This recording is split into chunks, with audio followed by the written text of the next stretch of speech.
Hi again, Matt Hamilton, author of Through Travel and Air, Confessions of an Asylum-Seeking Canadian.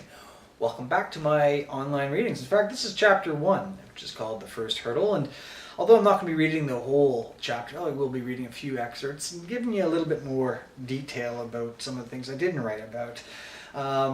Chapter 1, The First Hurdle, and as it indicates, it gives you a bit of a clue into the first problem that I had on the road, and it came to me very, very quickly as it turned out, as I was standing in the airport in Glasgow, my first city on the trip. So I hope you enjoy.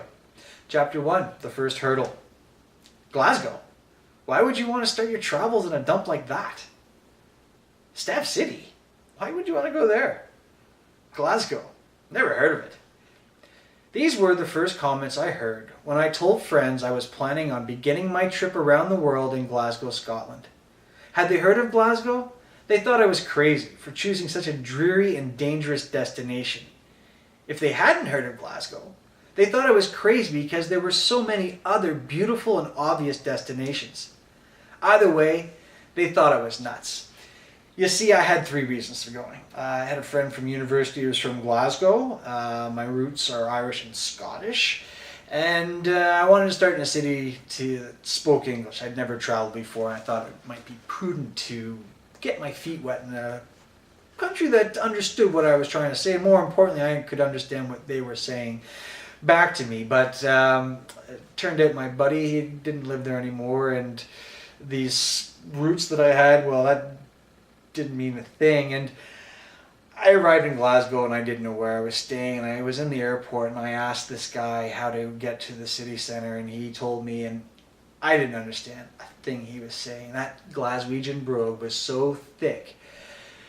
I asked him 3 times, and this is where we'll pick it up. I really thought I was in big trouble.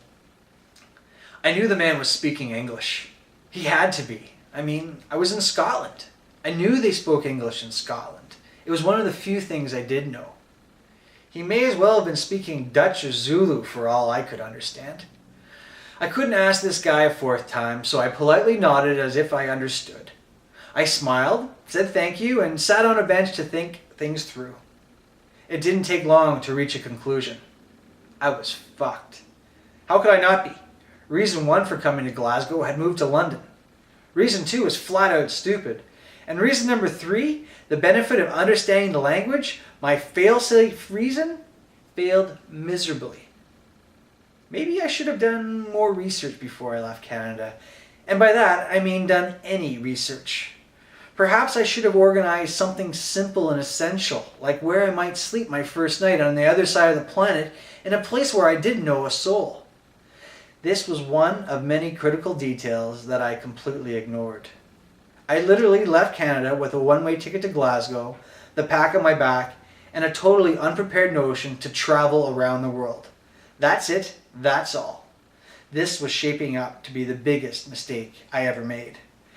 And I really did think about going home. I actually sat down on a bench there for a while and thought, can I go back? Can I readapt myself into life and pretend that I hadn't really gone away? And then I remembered some things that pushed me away, and the main one was my anger and frustration levels, and I was an angry guy before I left. So this is where I kind of come to the realization that maybe I should continue on with the travels.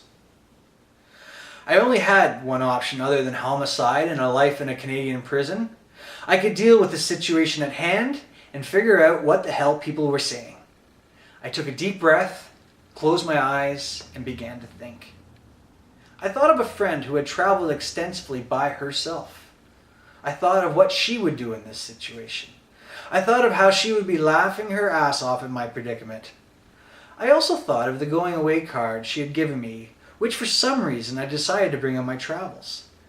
I dug it out at the top of my pack and read the message on the front. A journey of 1,000 miles begins with a single step.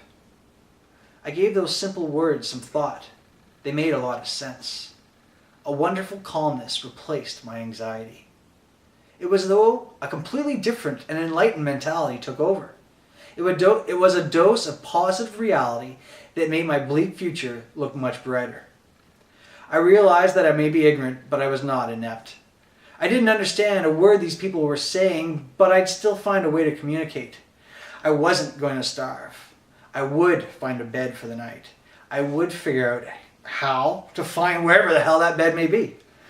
I did have the ability to walk out of the airport and figure out, well, just figure out.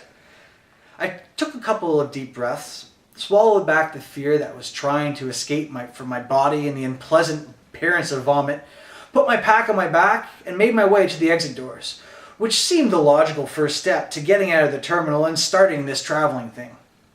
It was. I glanced to my right. Nothing.